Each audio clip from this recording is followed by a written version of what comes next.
leader politique sénégalais de renom ayant joué un rôle significatif dans la scène politique du pays. Fort d'une maîtrise en philosophie, il a occupé plusieurs postes ministériels de 2000 à 2012, notamment dans les domaines de la culture, de la communication, du commerce et des technologies de l'information. Depuis 2012, il a été député à l'Assemblée nationale, s'impliquant activement dans l'opposition et coordonnant des coalitions pour défendre les valeurs démocratiques et sociales. En tant que secrétaire général de ANDE, Parti africain pour la démocratie et le socialisme, AJPADS, son engagement constant pour l'émancipation du peuple et son militantisme panafricain sont des traits qui définissent son parcours politique. Mesdames, Messieurs, chers internautes de Sen Actu 7, bonsoir et bienvenue dans votre émission Semaine Politique. Ce soir, j'ai l'immense plaisir d'accueillir sur le plateau de Semaine Politique un homme politique averti, mais aussi respecté et respectable. Je veux nommer par là M. Mamadou Diop Decroix. Bonsoir, M. Decroix. Bonsoir, Madame Diarra. C'est un plaisir de vous recevoir sur le plateau de Semaine Politique. Moi aussi, un plaisir pour cette visite que vous me faites, ce plaisir. Puis, je salue aussi vos téléspectatrices et vos internautes de Sen Actu 7. Merci beaucoup. Alors, on va commencer pour parler de la situation de la préélection, mais aussi après-élection. Alors, on a vu M. Diop Decroix ne pas soutenir l'actuel président avant les élections. Mais après, nous avons vu un changement. Vous pouvez revenir sur ce qui a motivé le changement qui vous pousse maintenant à soutenir le président actuel, Bassirou Diomaye Faye. Il n'y a pas de changement. J'étais candidat, il ne faut pas l'oublier. Mais candidat spolié. Oui. À partir du moment où ma candidature n'est pas passée, il fallait bien choisir un candidat parmi ceux qui étaient admis à se présenter. Et voilà. Mais le choix n'était pas divulgué ou révélé, même après que vous soyez spolié.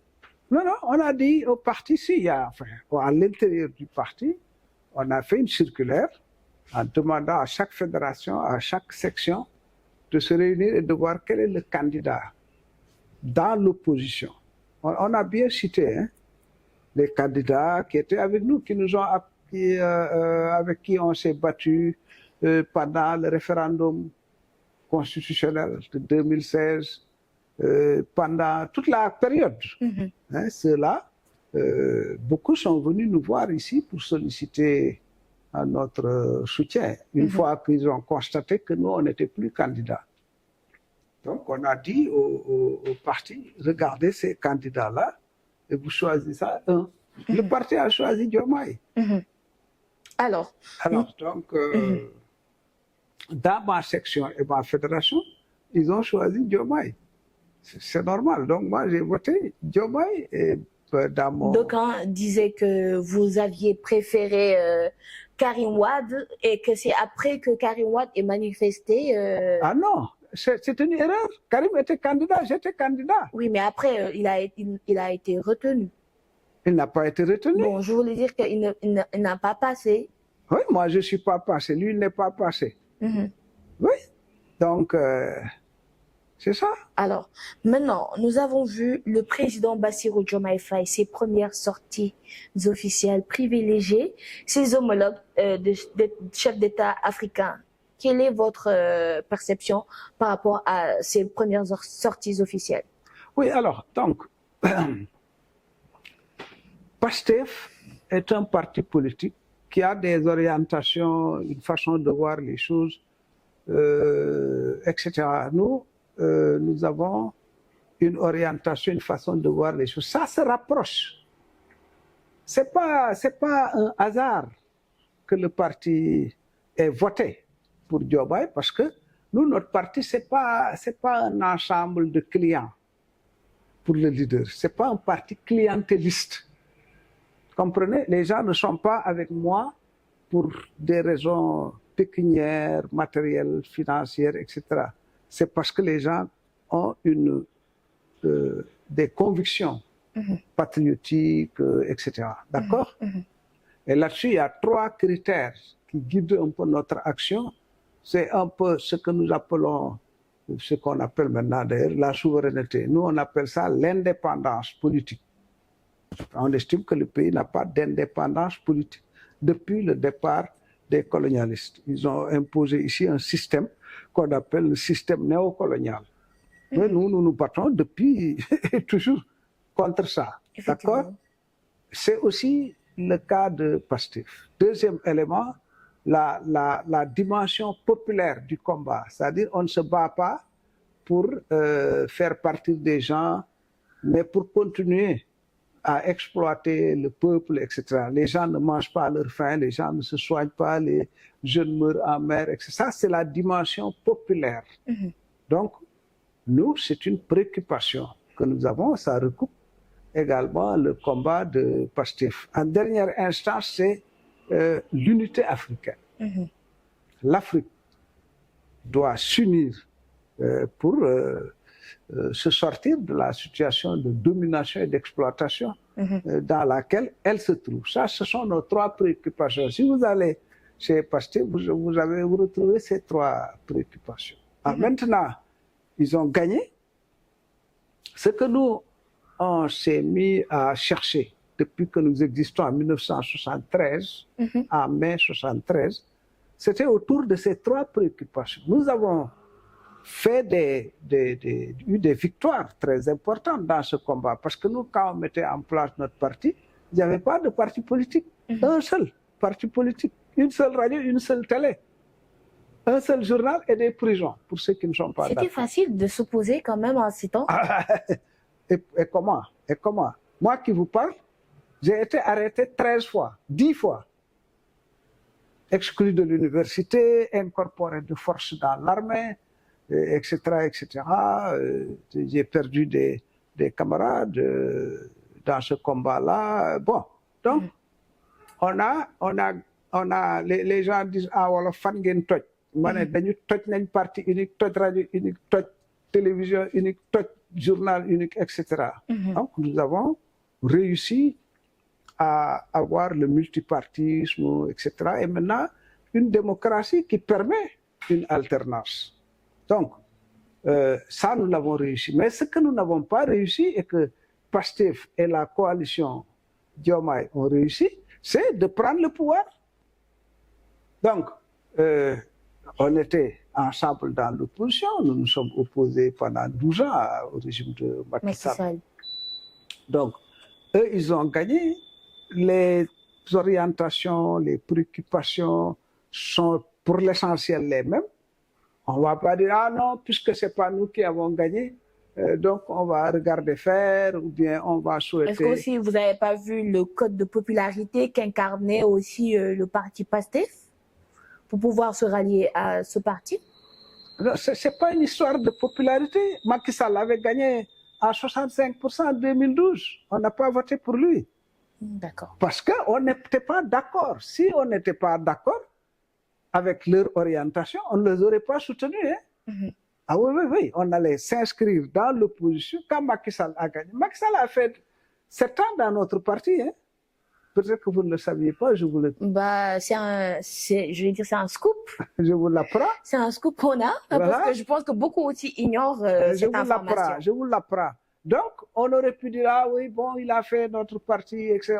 Non, on ne l'a pas soutenu parce qu'on avait constaté que les orientations, il y avait beaucoup de choses qui faisaient que nous savions, nous, déjà, que ça n'irait pas.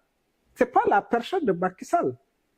Ce n'est pas la personne de Diomaye ou de Ousmane Sonko. Non, c'est les orientations et les intérêts, ce que nous percevons, nous, comme étant les intérêts fondamentaux de notre peuple. C'est ce qui explique ces premières sorties officielles pour voir comment réussir cette unité africaine dont ils prônent tout le temps. Vous dites? Les premières sorties de Bassirou. Oui, alors, donc, pour revenir, ce n'est pas seulement les premières sorties, parce que, bon, quand nous décidions de le soutenir, il n'avait pas encore fait de sortie, il n'était encore allé nulle part. Voilà, donc c'est comment vous appréciez le fait qu'il ait privilégié en premier ses homologues chefs d'État africains. Alors, ce n'est pas une surprise du tout. Pour nous, ce n'est pas une surprise, c'est ça qu'il doit faire.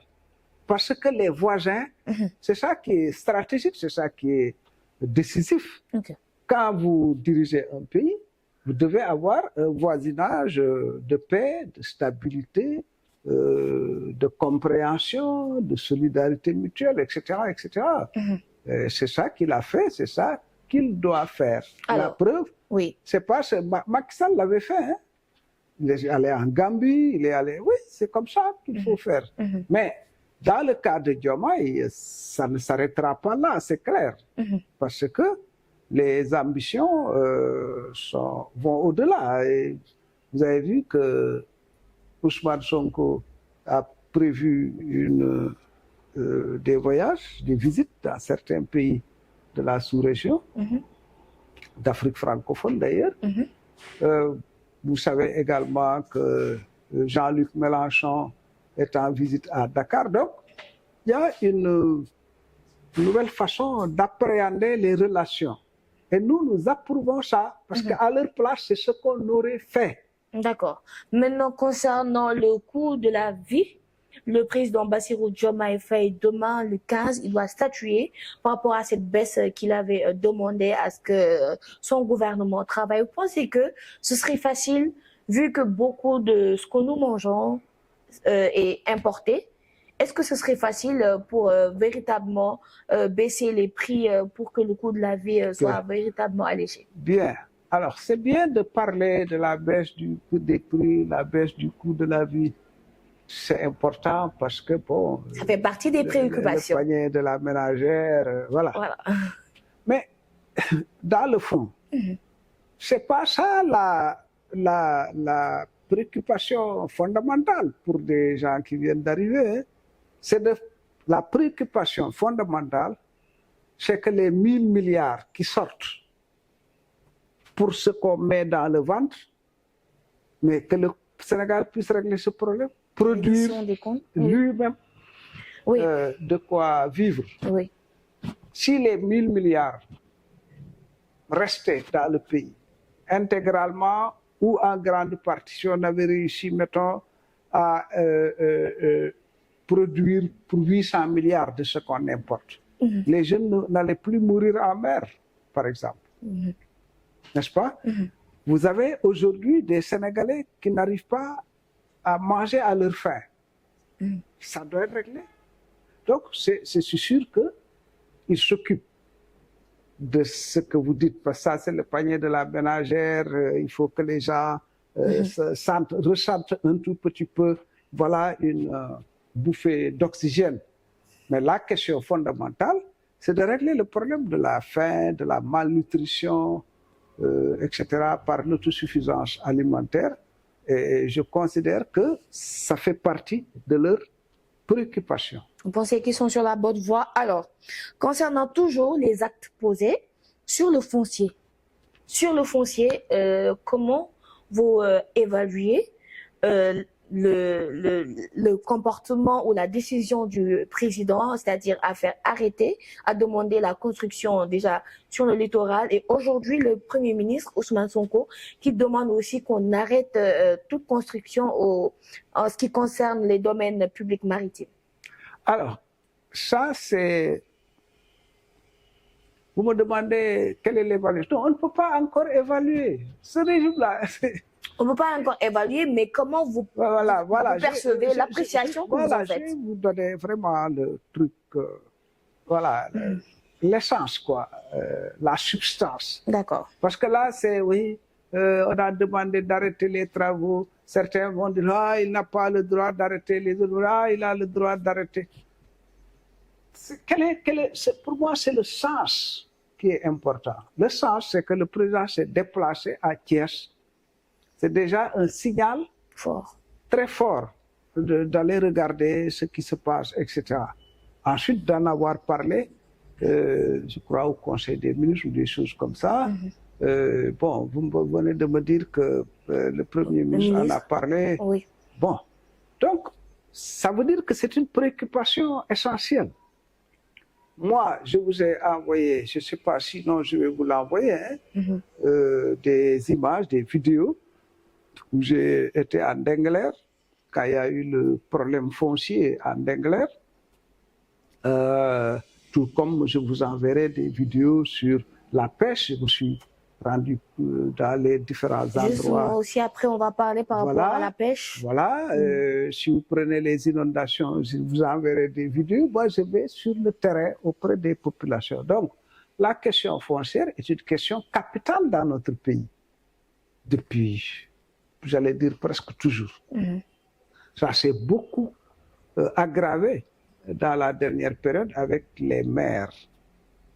Pas tous les maires, mais certains maires, peut-être même beaucoup de maires, qui ont pris beaucoup de liberté avec les terres.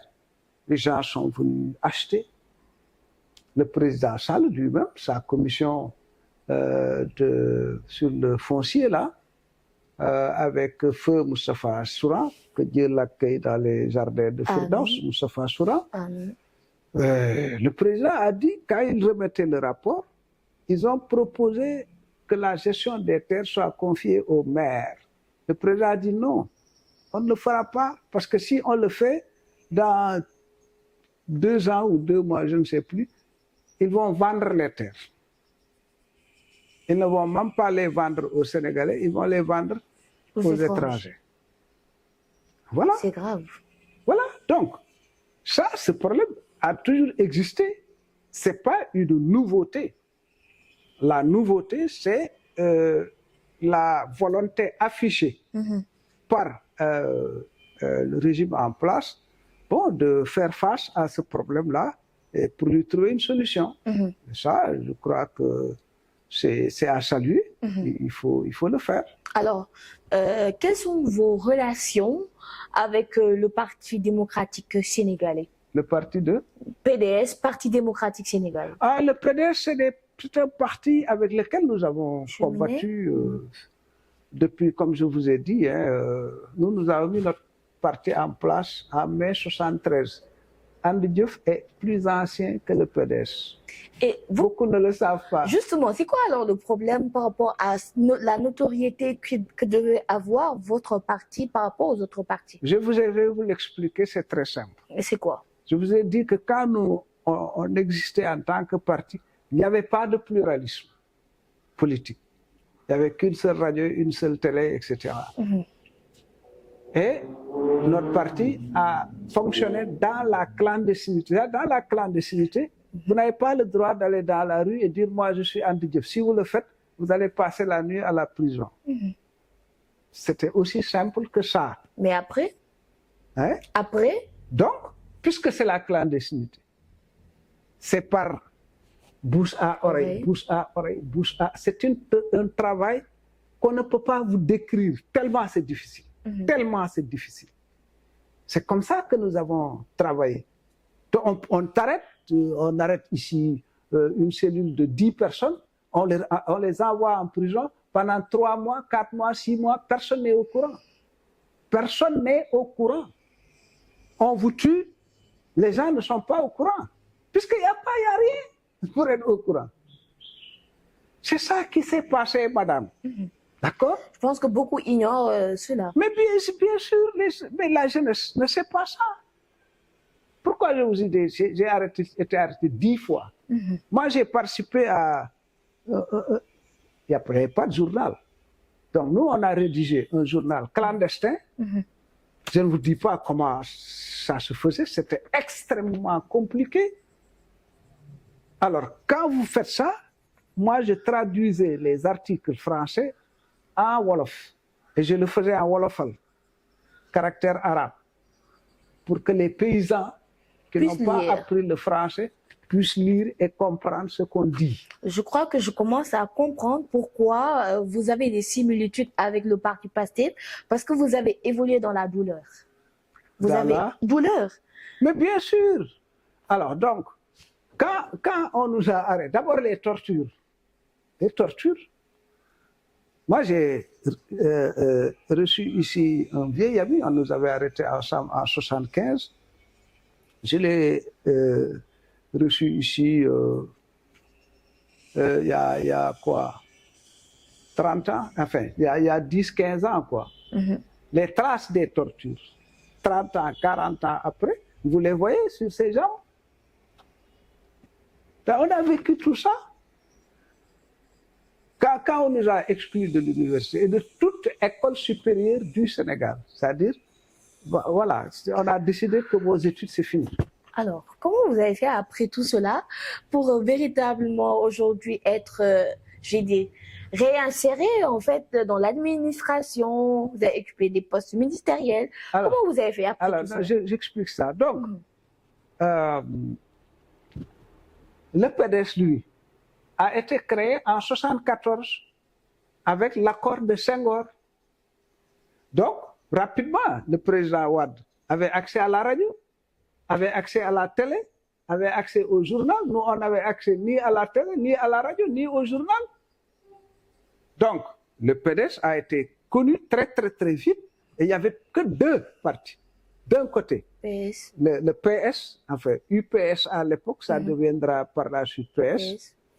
Et de l'autre côté, le PDS. Donc, tous ceux qui n'étaient pas contents à l'UPS, au PS, allaient au PDS. Tous ceux qui voulaient faire de la politique, mais qui n'étaient pas d'accord avec le parti au pouvoir, allaient au PDS. Sauf les intellectuels, les jeunes, la jeunesse, qui nous connaissaient. On était dans les organisations syndicales d'enseignants, des organisations d'étudiants, on était au sein des donc, travailleurs. En ce moment aussi, la RND aussi était dans la clandestinité. Le RND de Cheikh Anta Diop. Voilà. Donc, c'est ça qui fait que le PDS nous a devancés. Ce qui explique aujourd'hui, par exemple, la victoire de l'opposition, de Pastef, de Diomaye, de la coalition, c'est que depuis plusieurs années déjà, les gens travaillent sur les réseaux sociaux. Effectivement. L'avènement des réseaux sociaux, on ne l'a pas encore étudié, je crois que des livres vont être écrits là-dessus. Hein. Voilà. L'avènement des réseaux sociaux a créé une révolution dans l'information. C'est une révolution dans l'information. Justement, je pense qu'il fallait s'adapter à ce changement. Parce que là aujourd'hui, je peux créer ma chaîne YouTube, etc. On peut m'écouter, me voir partout dans le monde. Effectivement. À l'époque, le journal là, on mettait 1 mois à le faire. Il faut écrire. Quand tu écris, tu te caches. Quand tu élabores le journal, c'était des renéos. Ce qu'on appelle, bon, vous ne connaissez pas, vous ne savez pas ce que c'est une renéo. Alors, on tirait le papier. Après, quand vous tirez, il faut agrafer le journal, etc. Pour que ça parte à Kaolack, à Saint-Louis, à Ziguinchor. Il fallait des spécialistes à qui tu confies. Parce que si la police le prend, c'est la prison pour des années. C'est la torture, c'est ceci, c'est cela. Donc, c'est des gens qu'on entraîne là pour qu'ils aillent, etc. Donc, ce travail-là, c'est pas si vous ne pouvez même pas l'imaginer aujourd'hui. Donc, je crois qu'il faut se féliciter de cette explosion médiatique qui a permis très rapidement au peuple sénégalais de voir véritablement ce que ça ne va pas. Enfin, il vit ça, le peuple.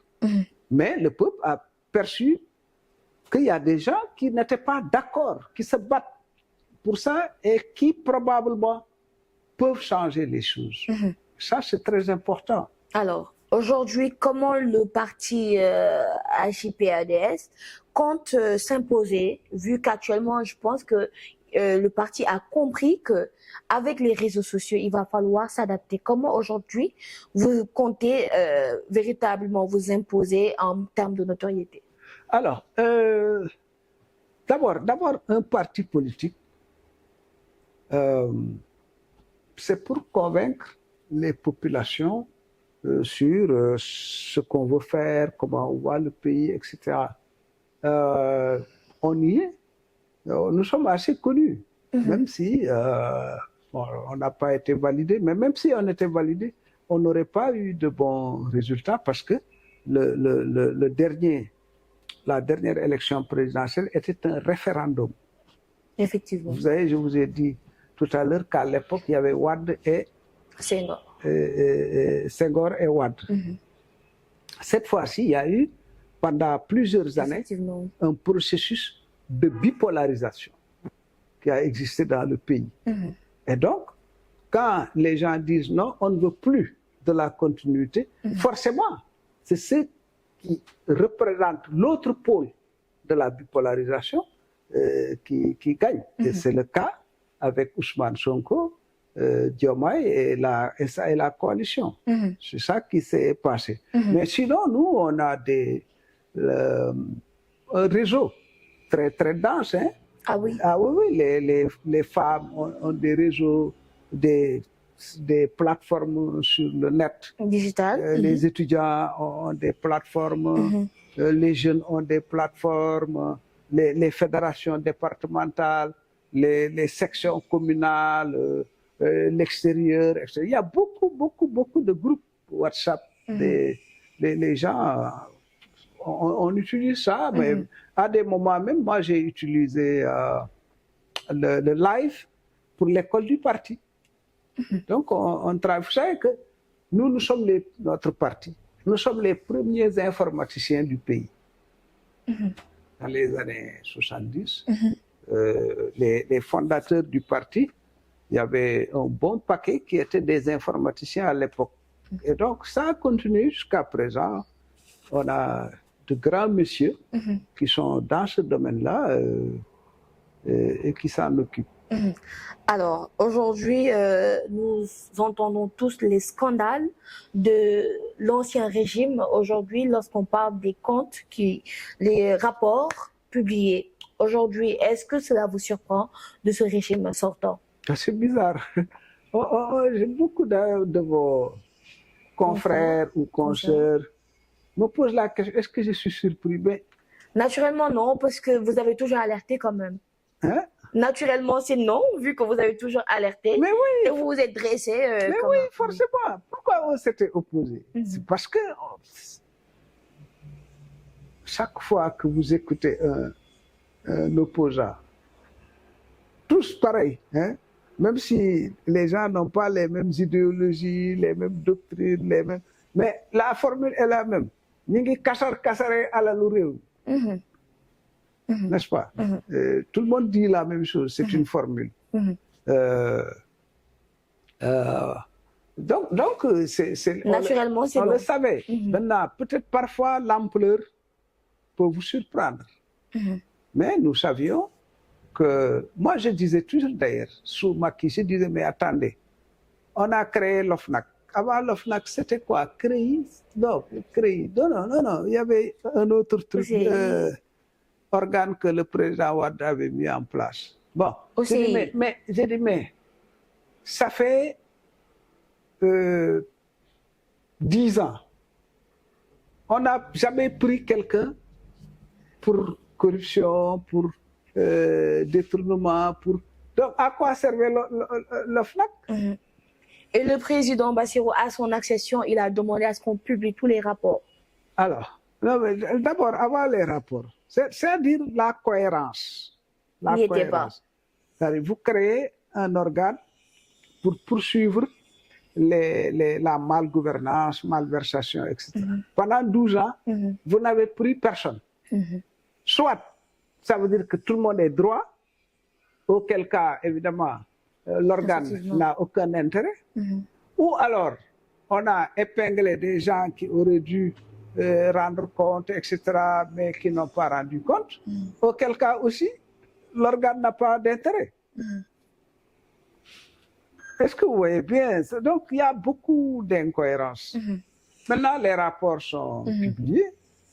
Si les rapports sont publiés, c'est bien, parce que les rapports, d'après la loi, je crois, d'après la loi, les rapports doivent être publiés pour que l'opinion sache. Effectivement. Donc, si les rapports n'étaient pas publiés, ça faisait partie aussi des problèmes. Effectivement. D'opacité dans la gestion, etc., etc.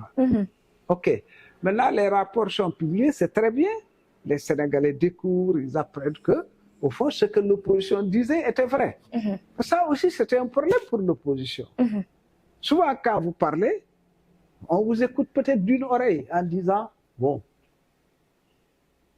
c'est l'opposition, quoi. Ils parlent parce qu'ils sont opposés. Alors, Peut-être qu'ils exagèrent, etc., etc. Maintenant, on voit que l'opposition avait raison quand même. justement.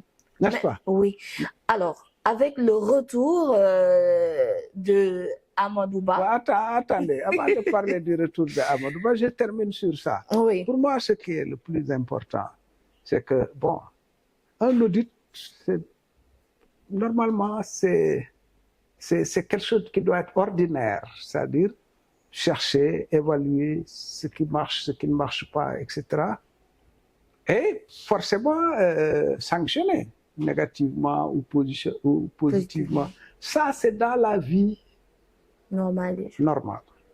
Bon, j'espère que après la publication des rapports, bon, les gens vont continuer à suivre pour que ce qui s'est passé et qu'on a dénoncé depuis 12 ans sous Macky Sall cesse.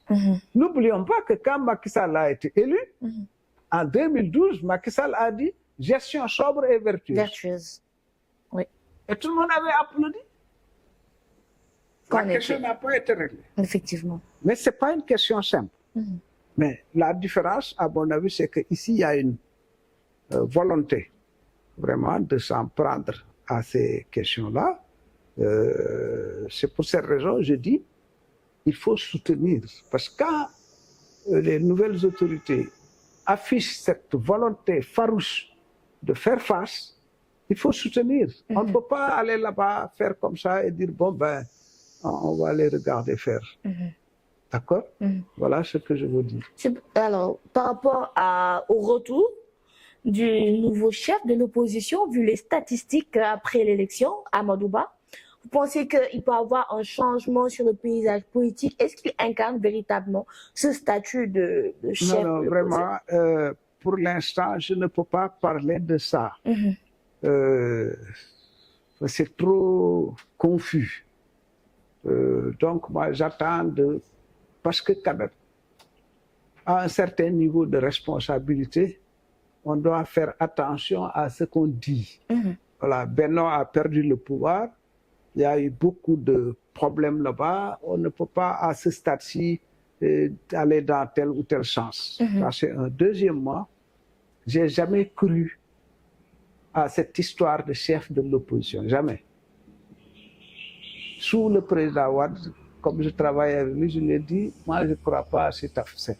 Parce que Wade, on n'a jamais parlé de Wade en termes de chef de l'opposition. Pourtant, on était ensemble. Son parti était plus fort, lui-même était plus âgé que nous, on le reconnaissait comme autorité, mais autorité au sens africain du terme. Parce qu'on n'avait pas les... Quand on n'est pas d'accord, on n'est pas d'accord. D'accord? Bon. Donc, la notion de chef de l'opposition, on ne l'utilisait pas. Senghor ne l'a pas utilisé avec son opposition, Diouf ne l'a pas fait, c'est Wade qui l'avait fait. En réalité, bon, je ne veux pas entrer dans certains détails, peut-être plus tard. Ensuite, Macky a réactivé ça. Vous avez bien vu que pendant toute la période où Macky a réactivé ça, ça n'a jamais fonctionné non plus. Voilà, donc moi je ne crois pas à ces affaires de chef de l'opposition. À l'époque, moi j'ai dit, je n'ai pas de chef. Le chef, mon chef, c'est les instances de mon parti. Très bien compris. Maintenant, nous allons parler de l'ambition ou des ambitions de ce parti dont vous êtes le secrétaire à JPADS. Aujourd'hui, quelles sont les ambitions de ce parti actuellement? Mais nous, depuis toujours, l'ambition du parti n'est pas l'ambition d'individus. L'ambition du parti, c'est, comme je vous l'ai dit dès le départ, ça continue d'être notre focus, c'est l'indépendance politique du pays, c'est l'émancipation du peuple et c'est l'unité africaine. Ce sont ces trois choses qui constituent notre ambition. L'ambition d'un parti politique, comme on le dit souvent, conquête et exercice du pouvoir. Voilà, ça continue d'être C'est ça. Nous sommes arrivés au terme de notre entretien. C'était un plaisir, encore, je le réaffirme, d'être véritablement à côté d'un grand monsieur. J'ai beaucoup appris. Et ce que j'apprends aujourd'hui encore venant de vous, c'est que vous avez été endurant. Vous êtes une personne qui n'aime pas la facilité. Vu que vous, comme je l'ai constaté, vous avez évolué dans la douleur, mais malgré ça, on vous a jamais entendu vous plaindre. Au contraire, vous êtes toujours là pour la population. En tout cas, c'était les mots que je voulais adresser à votre rencontre et vous laisser le soin de dire au revoir à nos internautes. Je vous remercie, madame, et ainsi que votre technicien. Je suis très content de cette rencontre. Vous m'avez permis, au fond, d'échanger un peu, je pense, peut-être avoir dit des choses qui peuvent être utiles à ceux qui nous écoutent. Mon opinion est que aujourd'hui, quand même, si vous avez parlé de révolution médiatique, d'explosion médiatique, on doit pouvoir utiliser ces instruments pour avancer très rapidement dans la résolution des problèmes de notre pays. Ça, j'en suis convaincu. Vous savez, moi, j'ai été à 2 reprises ministre des Télécommunications. Et donc, je me suis occupé des TIC, Technologies de l'Information et de la Communication. Et depuis 2000 déjà, j'avais en vue des plans pour l'enseignement à distance. Déjà. Ah oui, par exemple, on doit pouvoir, là, je pense, avec les nouvelles autorités, j'espère qu'elles vont prêter attention à ça. Normalement, en 5 ans, on doit pouvoir régler tous les problèmes d'éducation. En tout cas, au niveau primaire, alphabétisation, etc. Tout ça doit pouvoir être réglé très, très, très rapidement. Donc, le débat politique aussi doit gagner dans ça. Les plateaux de télé gagneraient à avancer en qualité. Parce que, bon, les débats sont nombreux, mais la qualité souvent laisse à désirer. Effectivement. Parce que, bon, quand quelqu'un s'adresse à des millions de gens, il doit avoir un message. Avoir une certaine tenue et retenue. Sinon, on a des problèmes. Oui. Donc, moi, je vous encourage. Merci beaucoup. En tout cas, chers internautes, c'était Mamadou Diop Decroix dans Semaine Politique. C'est encore une fois un plaisir, je ne cesserai de le dire. Je vous donne rendez-vous avec un autre invité pour Semaine Politique. D'ici là, portez-vous bien. À très bientôt.